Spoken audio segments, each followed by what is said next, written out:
Hello and welcome. We're back with the Warm Line 2.0 from Pacific Lutheran University. We're doing a 5-week series engaging relevant topics for this time and place from faith perspectives and with a spiritual lens. I'm Pastor Jen Rude. I'm the university pastor at PLU. And today we're going to talk about how and also why hard conversations are necessary, why we need to engage those. As backdrop, we're a university, and so we're a place of learning and growth and engaging people and ideas that challenge us or that maybe we disagree with, whether that's our family or maybe classmates or peers or even our leaders. And hard conversations are part of this learning. We are also in the context, this time of COVID, the pandemic, also ongoing systemic racism and a divisive upcoming election. And too often it seems like we're talking past each other or only talking to people who agree with us. So clearly we need some practice and we need some tools for how to engage these hard conversations. So today I'm super excited to welcome Aziza. Aziza, welcome. Hi, everyone. Aziza is delightful. I'm so glad she's on today. She's a 2019 grad of PLU, and she was the Interfaith coordinator in campus ministry for 2 years. So we got to know each other really well, and it was a delight to work with her. So I'm so glad she made time to come back today to join us.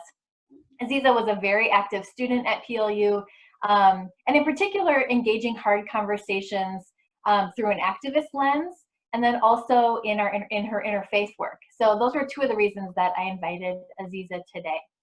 So welcome. Thank you. Yeah, we're gonna kind of dive right in to our hard questions. So Aziza, can you talk a little bit about your approach to hard conversations?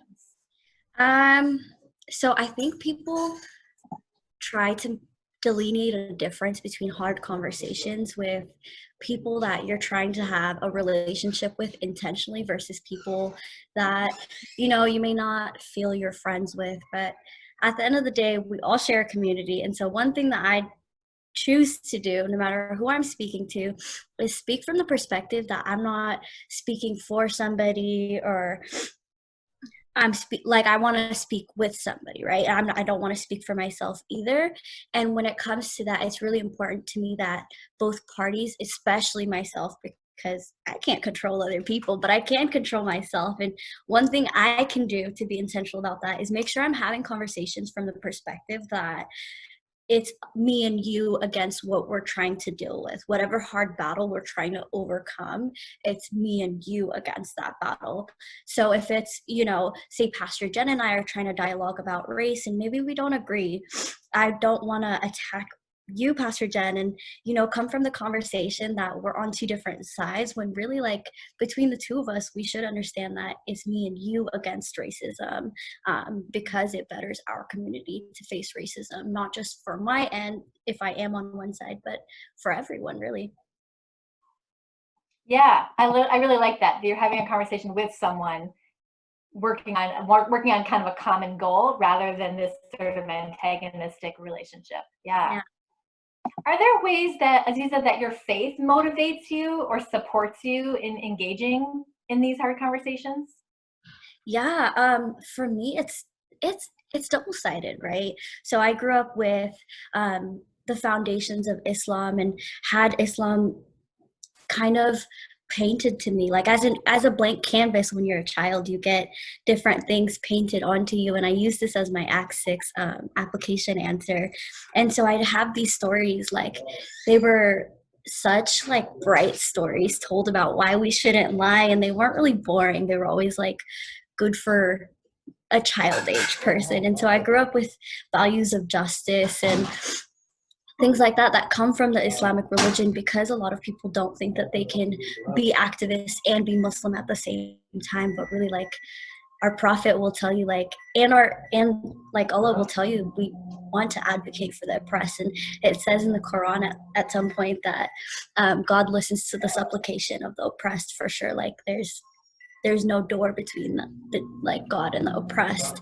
And so it's really important to me not only to advocate for myself as a member of oppressed groups, but to advocate for other oppressed groups that I don't belong to, because if God listens to them, who am I, right?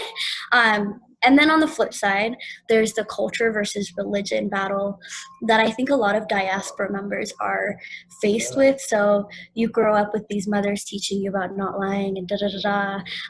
And then you want to become an activist, and they grew up in a culture or an era that is maybe is maybe a little bit homophobic. So trying to navigate, okay, is this because of God, or is this because of culture, or is this religion, or is it culture? And trying to find where it makes sense to me spiritually and personally to say, like, okay, this is where I draw the line. Like, I know that my God wouldn't stand for this, and I know that, like, this isn't the earth that I was meant to live on, or this isn't how, like, the people that God created are supposed to be treated. And so fighting for justice from that perspective. Yeah, so it's really like your faith and your culture, which are intertwined, right? They're not separate things. Kind of pull you or sort of call you to this activist life, to this working for justice. Is there a way that your faith and or culture kind of impacts the way that you interact with others, or the way that you approach others? Yeah, so for me, I don't okay, let me just think about that. Yeah. I think one place where this is really important for me as a Muslim person, so it's I think it's easy, like, not just spiritually, but like as a human being, to say, like, hey, my skin color is here, I'm Black, like, you're never gonna, be able to ignore that and how that affects me. And it's also different for me to like experience advocating for communities that I don't normally belong to, because, like, people don't people struggle to do that, or people don't see a reason for them to do that. But I think I do those things because I am Muslim. And so we used to always talk about, okay, like, why are we doing DJS work or diversity, justice, and sustainability work at PLU? And we used to, like, as a pair, we used to go around and say, it's because we're Lutheran, and not, in spite of being Lutheran or anything like that. And so it's important to me that I give out accomplishhood. And so when I think about how God listens, or how the prophet would talk about how to advocate for the oppressed, like, communities around you, it's really important for me to also listen. And so sometimes we feel the need, like, okay, no, I don't. But sometimes it's okay to just listen. And it's also okay to remember that other people are human beings. So communicating with, like, just other human beings, even though it's not that simple sometimes, like, really trying to navigate, okay, am I communicating with a human being, or am I trying to navigate a system? And so Yeah, when you're having a conversation with someone, that you're not having a conversation with an issue, but you're having a conversation with a human being. I think that does make a difference, that even if we disagree, like, we honor that this is another beloved human, loved by God, that we're interacting with. So you talked about listening, and I think, yes. And sometimes it gets really hard, and we're tired of having these same conversations over and over again. And I'm right. Yeah, I know that you have this experience, or that you're just, like, banging your head against either systems or policies or issues. So how do you, like, you, Aziza, how do you stay engaged and not just shut down or check out? I remember at Nansen, they put a bunch of people from different Tell us what that is. communities. So Nansen is the Peace and Dialogue Center in Norway, so where they sent us peace scholars. And I don't think I ever really comprehended how to have difficult conversations until I went there, because difficult, honestly, sometimes means, like, I feel like I'm fighting for my life, and that's High stakes. yeah. So yeah, I just, like, trying to navigate, okay, I'm trying to fight for my life, and I also want this other human being to understand me. And at Nansen, what they used to do, or what they even did for us, is they brought a bunch of different people from different communities, including all around the world and from the United States, and from different Lutheran schools. And they would sit us down. and they would sit us down in Lillehammer, and it was, full of green trees, and it's just such a different environment. But the point was, and they actually have done such amazing work, like actually impacting different countries by just sitting us in a room and forcing us to actually listen. Because at first you're not really hearing the person because you're so busy, like with your walls up. But once you like just let them down and understand, like, I want to understand this person as much as I want them to understand me. There's a saying that goes, seek first to understand and then to be understood. So just trying to put that into practice and really sitting there like, okay, I do feel like this is a high stake conversation, and it's not just high stakes for me because it's not me against this person, it's me and this person against the issue that we're facing.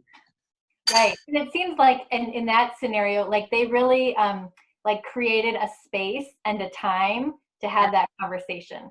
So they sort of set the stage so that you could kind of fully be present, knowing that there was that the space was being held for you, and that everyone there was bought in. Like we were going to have these hard conversations, and everyone there was ready for it. And I think I would say even if they weren't bought in at first, one really cool thing that they did is they would wait until they bought in. So I remember Steinhardt Brunn telling me, he was the director when I was there, or he just ran the program for us. I'm not sure what his title was. And he was telling us, like, we had to put these leaders from different countries or ambassadors from different countries into a room. And even though the walls hadn't been broken down yet, it took a lot of, like, I don't think you're understanding what I'm saying. Like, let me help you understand from a human to human perspective. And that can have as much difference as when we're, really strongly advocating for policy on a systemic level. But I think sometimes we forget it's not just systemic, it's the people who make the system too, Yeah, it's both. Absolutely. Yeah. I think about, like, again, the sort of the toll that it takes on us, especially like for you when you've talked about that, like, this is your life on the line, right? This is high stakes for you. How do you take care of yourself kind of before, during, and after engaging in these hard conversations? Yeah. Number one, I pick my battle, right? Like I said, I don't want to speak for anyone, including myself. And so the second I feel like a conversation is tailored to, or is tailored around me validating that my life matters, or that I deserve to live, or that, different things like that, I think that's just, sometimes it's okay for me to say, like, hey, maybe as a white person, I can't speak to you because I can't make you understand that this is like, that my life matters, and I'm not going to fight for that. Like, as a human being, Non-negotiables. Yeah. like I don't want to fight for my worth, and I don't want to feel like I'm fighting just to exist. And so sometimes that's where I let white allies do the work. They won't hear me sometimes, and that's okay. And then another important thing that I do is I always remember when it's time to, like, have a conversation with another human being versus having a conversation with a system, right? It's important that I hold systems accountable. And it's also important that when I'm navigating conversations with human beings, I know kind of the level that I'm trying to work at so that I'm able to navigate the conversation in a more productive way. And lastly, I just sign off sometimes. So for me, like, I don't just do this work because it's my work life. I do this work because, like, look at me, right? I do this work because I want to have kids someday. And so it's important for me to just sign off sometimes. Yeah. Something that I will say makes it really hard. And last time when we did we did a prep to, like, get us ready for this warm line, one thing I didn't mention last time is something that makes that really difficult is when people are posting, like, just violent videos, and they're not, like, it's like, I know that people want to be allies, and I know that people want to raise awareness, right? And it's important to me that even if you do want to post that video, maybe you post like a screen clip, post a trigger warning, but those clips that play right away, like, please be careful. It just, like, assaults you, right? It's so traumatizing, and it's like,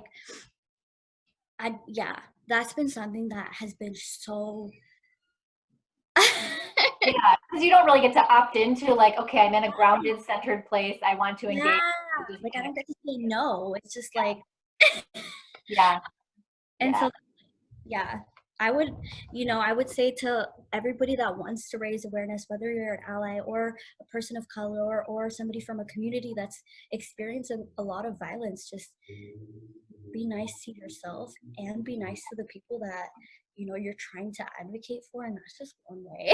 yeah. That's, Because I mean, you're kind of hinting at like this is long haul work. This is not like a blip, right? And so, how are you kind of sustaining yourself for the long haul and gathering others to join the movement? So it's also not just you always at the front, for example. Yeah. exactly. So you've touched on this a little bit, Aziza, but I have a question around kind of why do this? Why engage in these hard conversations? But really, what I'm trying to get at is like, what's at stake if we don't engage these conversations? Yeah.